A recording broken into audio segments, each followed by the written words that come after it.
Hello बच्चों, welcome to my channel Avinash maths academy. तो इस वीडियो में हम देखेंगे class 12th mathematics English medium वाले बच्चों के लिए मोस्ट इंपोर्टेंट एमसीक्यू। ठीक है, मैं आपको जो एमसीक्यू दे रहा हूँ वो मोस्ट इंपोर्टेंट एमसीक्यू हैं। अगर आप एक्स्ट्रा क्वेश्चन करना चाहें तो परीक्षा बोर्ड में से लगाएं या फिर एनएसडी जो एक आती है उसमें से लगाएं आपको। ठीक है, परीक्षा बोर्ड में से लगाएं या एनएसडी जो बुक आती है आपकी उसमें से लगाएं ऑब्जेक्टिव क्वेश्चन। अदरवाइज़ किसी से भी आपको लगाने की ज़रूरत नहीं पड़ेगी। अगर जिन बच्चों को कम से कम ऑब्जेक्टिव क्वेश्चन करने हैं या फिर कम करने के बाद समझ के करने हैं तो मैं आपको जो ऑब्जेक्टिव क्वेश्चन देने वाला हूँ वो कर लेना और उसके अलावा कुछ भी एक भी मत करना। ओके, तो सबसे पहले बच्चों चैनल को सब्सक्राइब कर लो बच्चों और बेल आइकन को प्रेस कर लीजिए बच्चों। और ज़्यादा से ज़्यादा बच्चों वीडियोस को शेयर करो, चैनल को शेयर कर दो सभी अपने फ्रेंड्स को, जिससे कि बाकी सबकी हेल्प हो सके। तो आपको पता है जैसा कि 10th और 12th ऑल सब्जेक्ट के मैंने इंपॉर्टेंट क्वेश्चंस की वीडियोस डाल दी है। आप डिस्क्रिप्शन लिंक को एक बार ज़रूर चेक कर लें। किसको बच्चों? डिस्क्रिप्शन लिंक को। उसमें मैथ के जो बाकी वीडियोस हैं ना वो भी आपको मिल जाएंगे। ओके बच्चों, चलिए तो बढ़ते अपनी वीडियो की तरफ।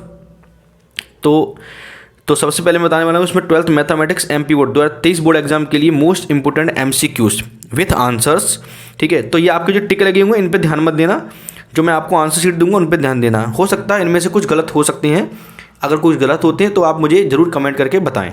चलिए तो पहला जो क्वेश्चन है साइन इनवर्स एक्स, ये आपको पता है मोस्ट इंपोर्टेंट वीडियो है और मोस्ट इंपोर्टेंट ऑब्जेक्टिव है, तो आप उनको अच्छे से कीजिए। तो ये आपके क्वेश्चंस दी गए हैं, question number first second MCQ वाले, और ये नीचे इसके आंसर्स मिलेंगे आपको। जब मैं वीडियो स्लाइड करता जाऊँगा आप इनकी प्रैक्टिस करते जाइए, सॉल्व करते जाइए, हाथों में अपने पेन पेंसिल निकाल लीजिए और सॉल्व करते जाइए। फिर नीचे जो आंसर्स आएंगे उनको आप मिला लिया करना। ओके, चलिए तो सबसे स्क्रीनशॉट लेना चाहते तो स्क्रीनशॉट ले सकते हैं। तो सेकंड एमसीक्यू, थर्ड एमसीक्यू ये आपको अच्छे से कर लेना है। इसका ये फॉर्मूला होता है ए की पावर 100 का। ठीक है, आंसर ये नहीं है बच्चों, मैं आपको बता रहा था ये आंसर नहीं है, ये गलत लिखा हुआ है, आंसर ये वाला है इसका। ओके ना, तो आप इनको करते जाइए, मैं स्लाइड करता जाता हूँ, आप इनको देखते जाइए। ठीक है, आंसर्स तब आंसर मत देखो, पहले आप इनको कर लिया आपने, अब इनके आप आंसर मैच कराओ। तो ये हैं इनके आंसर्स, ये दिखे हैं इसको, ये इसके आपके आंसर्स हैं। ऐसे आप इनको लगाइए, पहले मैं सिलेक्ट करते जाऊँगा, आप इनको लगाइए पहले, इनके क्या क्या आंसर्स हैं इनको टिक करते जाइए, ऑप्शन लिख लीजिए। फिर नीचे जब वीडियो आएगा आगे तो इनको मैच कराइए, आपकी प्रैक्टिस अपने आप हो जाएगी। कोई भी एक्स्ट्रा ना लिखने की जरूरत पड़ेगी ना कुछ करने की जरूरत पड़ेगी। जैसे आपने ये कर लिए तो इसके नीचे आंसर मिला लीजिए, तभी वीडियो पे आगे बढ़िए। इसके बाद जैसे ये दिए एमसीक्यूज़, ठीक है, तो आप इनके टिक करते जाइए आराम से। वीडियो को 0.75 पे चला लेना आप, ठीक है, जिससे कि आपको प्रैक्टिस हो जाए अच्छे से। इनकी ये आंसर मतलब ये क्वेश्चन जैसे आपने देखा ये वाला थर्ड, तो आपको क्या करना है, इसका ऑप्शन कौन सा होगा, ए होगा, बी होगा, सी होगा या डी होगा। अब आप इसमें अपनी कॉपी में लिख लीजिए, जैसे ए ऑप्शन, इसका आंसर ए है तो ए लिख लो। फिर बाद में जब मैं आंसर आए वीडियो में तो उसको मैच कराओ। ये तरीका होता है पढ़ने का। ठीक है, तो ये आप इनको करते जाइए सॉल्व, और जब आंसर आए तो आप अब इनको मिला सकते हैं आप। अब ऐसे जिसका आंसर सी है तो आप मिला लो कौन सा आपका सही है कौन सा गलत है, और अगर गलत है तो उसको आप मैच कर लो। ऐसे ये नेक्स्ट ऑब्जेक्टिव क्वेश्चंस हैं, variable of the objective function of the linear programming.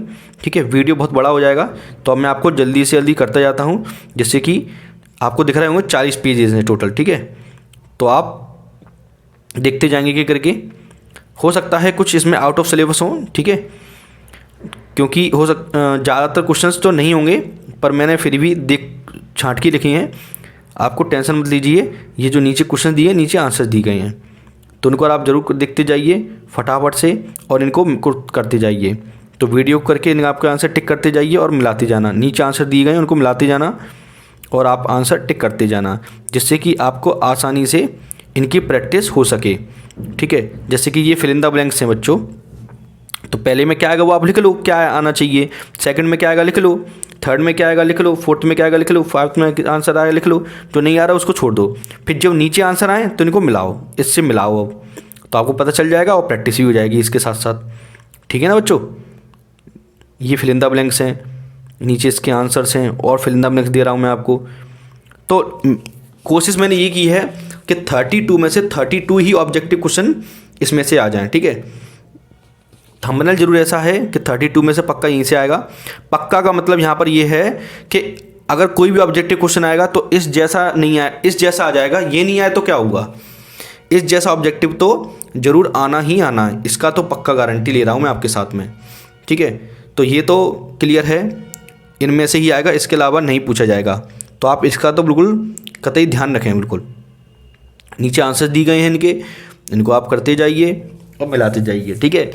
फिर बाद में एक चीज़ और आ दी है, मैं आपको बताऊंगा बाद में क्या करना है आपको।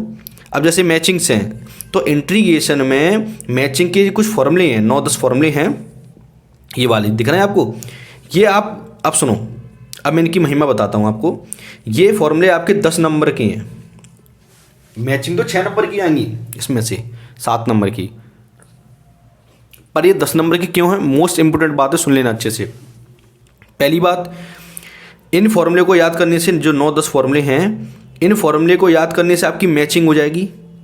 बताओ बच्चों, होगी कि नहीं होगी। मैचिंग हो जाने के बाद एक इसमें से इंटीग्रेशन में से 4 नंबर का क्वेश्चन आने वाला है, बताओ आएगा कि नहीं आएगा। तो 6 तो मैचिंग हो गई बच्चों, 6 तो मैचिंग हुई, और एक 4 नंबर का क्वेश्चन जो आने वाला है वो इनमें से आएगा, पक्का आएगा। इसमें से लगभग तय है कि 4 नंबर के इसमें से पूछेंगे, हार्डर इंटीग्रेशन में से, ठीक है। तो 6 और 4 10 नंबर हुए कि नहीं हुए बच्चों। दूसरी चीज़ और मैं बताता हूँ, 6 + 4 + 3 क्या है, जो चैप्टर नंबर आपका 8 है एप्लीकेशन ऑफ इंटीग्रेशन, उसमें से जो 3 नंबर का जो सवाल आता है उसका इंटीग्रेशन भी तो इन फॉर्मूले से होंगे।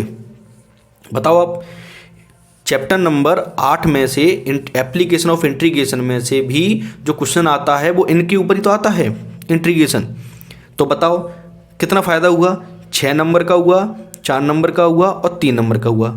तो 6 और 4 10 और 3 13 नंबर के ये कुछ ऑब्जेक्टिव क्वेश्चन है, ये समझ लो 13 नंबर के ये फॉर्मूले हैं। तो आप इनको अच्छे से कर लेना, ठीक है। और बाकी मैचिंग आपको दिख रही हैं, इनको आप टिक कीजिए और नीचे आंसर लगाते जाइए, ओके। तो ये मैचिंग्स हैं, दिख रही हैं जैसे कि आपको नीचे इसके आंसर दी गए हैं, तो इनको आप अच्छे से करेंगे। 6 मैचिंग आने वाली हैं, 6 मैचिंग में से 6 आपके जो क्वेश्चन हैं वो इनके ऊपर ही आएंगे, ठीक है। ये आपके फॉर्मूले दिख रहे हैं ना, इनके ऊपर ही मैचिंग आने के चांसेस है सबसे ज़्यादा, और इनके ऊपर ही मैचिंग हर साल आती है, वैसे ही हर साल आपसे पूछी जाएगी। तो इनको आप स्क्रीनशॉट ले लीजिए या फिर आप स्लाइड करते जाइए, आराम से आंसर लगाते जाइए, वो मैं आपको बता देता हूँ, ठीक है। या फिर एक वीडियो में आपको बता देता हूँ। देखो ये मैचिंग हो गई 6, स्क्रीनशॉट लीजिए इनका, इसका आंसर हो गया, ट्रू फॉल्स आ गए, इनका आप स्क्रीनशॉट ले लीजिए।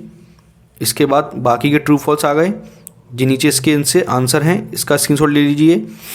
इसके बाद नेक्स्ट ट्रू फॉल्स हैं, इसका स्क्रीनशॉट लीजिए और कर लीजिए इनको।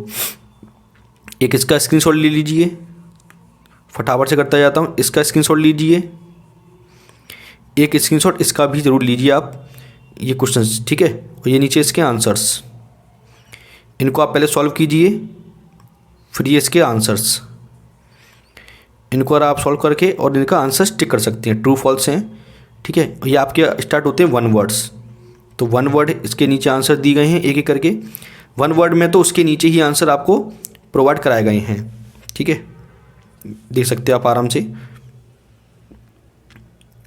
तो कोशिश तो मैंने ये की है कि पूरे के पूरे ऑब्जेक्टिव कुछ इनमें से आ जाएं। फिर भी अगर आप करना चाहो प्रैक्टिस तो परीक्षा बोर्ड से आप जरूर करें या NSDC कर लें। ज़्यादा कठिन जो OT आपको लग रही है उनको बेसिक रिवाइज ना करें, कोई दिक्कत नहीं है, क्योंकि ज़्यादा कठिन OT आपसे नहीं पूछी जाती हैं। ये आपको लगता है कि सर OT कठिन आई है, OT आती है बेसिक कॉन्सेप्ट के ऊपर, सिंपल जो आपका बेसिक कॉन्सेप्ट होता है किसी भी चैप्टर का, उसके ऊपर ही ऑब्जेक्टिव क्वेश्चन आते हैं। ये तो आप मानकर चल लीजिए, ठीक है। बाकी मैं ज़्यादा कहोगे आप, अगर आप कमेंट करके बताइए, अगर आप जो बच्चे चाहते हैं कि सर एक वीडियो वो बनाइए जिस चैप्टर में से कौन कौन से इंपॉर्टेंट टॉपिक्स होते हैं जिनके ऊपर OT बनती है, तो वो भी मैं आपको प्रोवाइड करवा दूंगा, ठीक है। तो कमेंट करके ज़रूर बताइए आप मुझे, जिससे कि मैं आपको बता सकूं, ठीक है। तो इसी के साथ आपकी बच्चों वीडियो समाप्त होती है। तो thank you very much. Video को लाइक, कमेंट और शेयर कीजिए, चैनल को सब्सक्राइब कीजिए।